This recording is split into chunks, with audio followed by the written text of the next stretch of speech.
নমস্কার, ঘরকন্যা ডায়েরির আরেকটি নতুন পর্বে সকলকে স্বাগত জানাচ্ছি। আজকে আমি রান্না করব 4 রকম ভাজি। এখানে হচ্ছে পেঁপে ভাজি, আলু ভাজি, এটা আমার হয়ে গিয়েছে। সবকটা আইটেমই আজকে আমি কালো জিরে ফোড়ন, লবণ আর হলুদ এই দিয়েই ভাজিটা করলাম।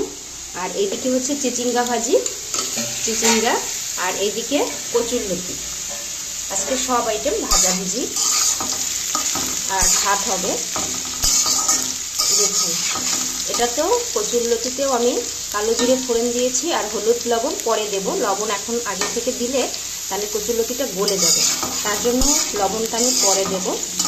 তা শুধু কালো জিরে তেলে ফোড়ন দিয়ে কচুরলতিটা দিয়ে নিয়েছি। দেখুন কচুরলতিটা দেখতে কত সুন্দর লাগছে, চিকন চিকন কচুরলতি।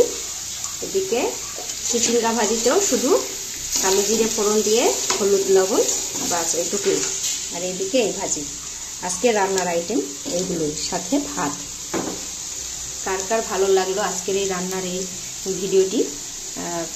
ভালো লাগলে অবশ্যই কমেন্ট করে জানাবেন। ভিডিওটি ভালো লাগলে চ্যানেলটি লাইক, সাবস্ক্রাইব, শেয়ার করে দিবেন। সকলের জন্য রইল শুভ কামনা। আজকে এই পর্যন্তই। এদিকে ভাজিটা আমি আস্তে আস্তে করে ভেজে নেব, একটু সময় নিয়ে, কম আছে, একদম তাপ কম তাপে ভাজতে হবে, নেড়ে নেড়ে।